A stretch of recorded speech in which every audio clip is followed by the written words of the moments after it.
है गाइस, इस लेक्चर में हम एक फ्लोर का प्रॉब्लम लेने वाले हैं। तो देखिए, यहाँ पे क्वेश्चन है कि A B C D E F and H live on 8 different floor. Ground floor is number 1 and first floor is number 2 and so on. So ये बोल रहा है कि 1 से लेके 2, 3, 4, 5, 6, 7 और 8, ऐसे 8 फ्लोर है टोटल। ठीक है। फिर आगे बोल रहा है कि there are 2 floors between B and H. तो देखिए, पहले बोल रहा है कि there are 2 floors between B and H, means B और एच के बीच में 2 फ्लोर हैं। अभी कौन नीचे और कौन ऊपर ये हमें पता नहीं, इसलिए मैं ये साइन दे रहा हूँ। ठीक है, मतलब इनकी पोजीशंस इंटरचेंज हो सकती है। फिर आगे, D lives on odd number floor and he does not live immediate below or above F। Means D कहाँ पे रहता है? ऑड नंबर फ्लोर में रहता है, मतलब 1, 3, 5 और 7, ये इसकी पॉसिबिलिटीज़ है। और F के इमीडिएट नीचे नहीं रहता और ऊपर भी नहीं रहता, इतना दिया है। ठीक है। फिर आगे बोल रहा है कि F lives below H floor, means H के नीचे, अभी एच के नीचे कौन सा फ्लोर पे रहता है वो नहीं पता, पर बिलो एच इतना पता है हमें। ठीक है। फिर D does not live immediate below और above B floor, means B के इमीडिएट अबव और नीचे डी नहीं रहता, ऐसे बोल रहा है। सो और एक कंडीशन दी है कि डी जो है बी के अबव भी नहीं रहता और नीचे भी नहीं रहता, ये एक कंडीशन दी है। Right. A does not live on even number floor, इसका ही मतलब क्या हुआ? A live on odd number floor. अभी कौन सा फ्लोर है ये हमें पता नहीं। 1, 3, 5 और 7 ये पॉसिबिलिटीज हुई। राइट।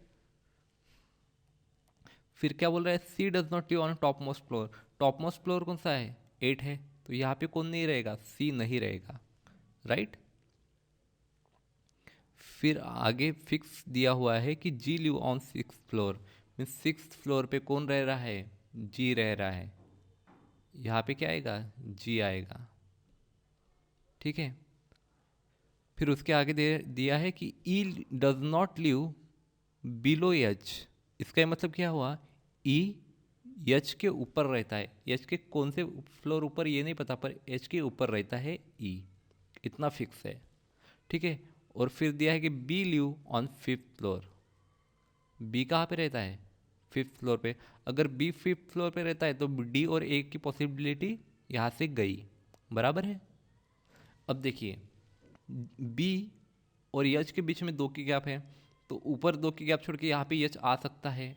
पर अगर यहाँ पे यच आया तो इस कंडीशन के हिसाब से ई यच के ऊपर होना चाहिए, पर फिर यच यहाँ पे आया तो उसके ऊपर कोई फ्लोर ही नहीं है। इसका मतलब ही क्या हुआ?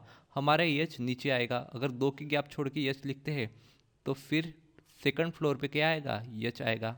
तो ये कंडीशन हमारी अब हो गई, इस कंडीशन का काम हो गया। फिर क्या दिया है कि यच के नीचे यफ है। अब एच के नीचे एक ही फ्लोर बचा है, तो यहाँ पे क्या आएगा? यफ आएगा, बराबर है। मतलब यहाँ से भी डी और ए की पॉसिबिलिटी गई। उसके बाद में बी के ऊपर या नीचे डी नहीं है, मतलब ये तो हुई, इस कंडीशन का कोई काम ही नहीं, क्योंकि ऊपर 6 है और यहाँ पे इवन नंबर फ्लोर है, यहाँ पे तो ए आ ही नहीं, डी आ ही नहीं सकता, डी तो ऑड नंबर फ्लोर पे है। तो ये कंडीशन का भी काम हो गया हमारा।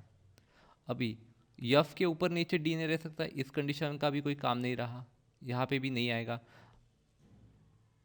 तो यहाँ पे हमारे लिए बची कौन सी जगह है? दो दो ही जगह बची है, ये डी और ए की है और यहाँ पे भी डी और ए की है। राइट। अभी देखिए, सी 8 नंबर के फ्लोर पे नहीं रह सकता, तो सी के लिए पॉसिबिलिटी कौन सी है? एक ही रही पॉसिबिलिटी, क्योंकि थर्ड और सेवन्थ में एक तो डी आएगा या फिर ए आएगा। राइट। तो क्या हमें पता चल रहा है क्या कि डी और ए की पोजीशन कौन सी रहेगी? हमें तो पता ही नहीं चल रहा है कि डी और ए की पोजीशन कौन सी रहेगी। अभी 8 नंबर फ्लोर पे कौन रहेगा? बाकी हमारा बचा ही कौन सा है? ई ही बाकी रहा। तो ई यहाँ पे आएगा, जो ऊपर है किसके, यश के ऊपर ही है ई, तो ई यहाँ पे आएगा। और सेवन्थ नंबर के फ्लोर पे या तो डी आएगा या फिर ए, और थर्ड नंबर के फ्लोर पे भी या तो डी आएगा या फिर ए। बराबर है। ओके।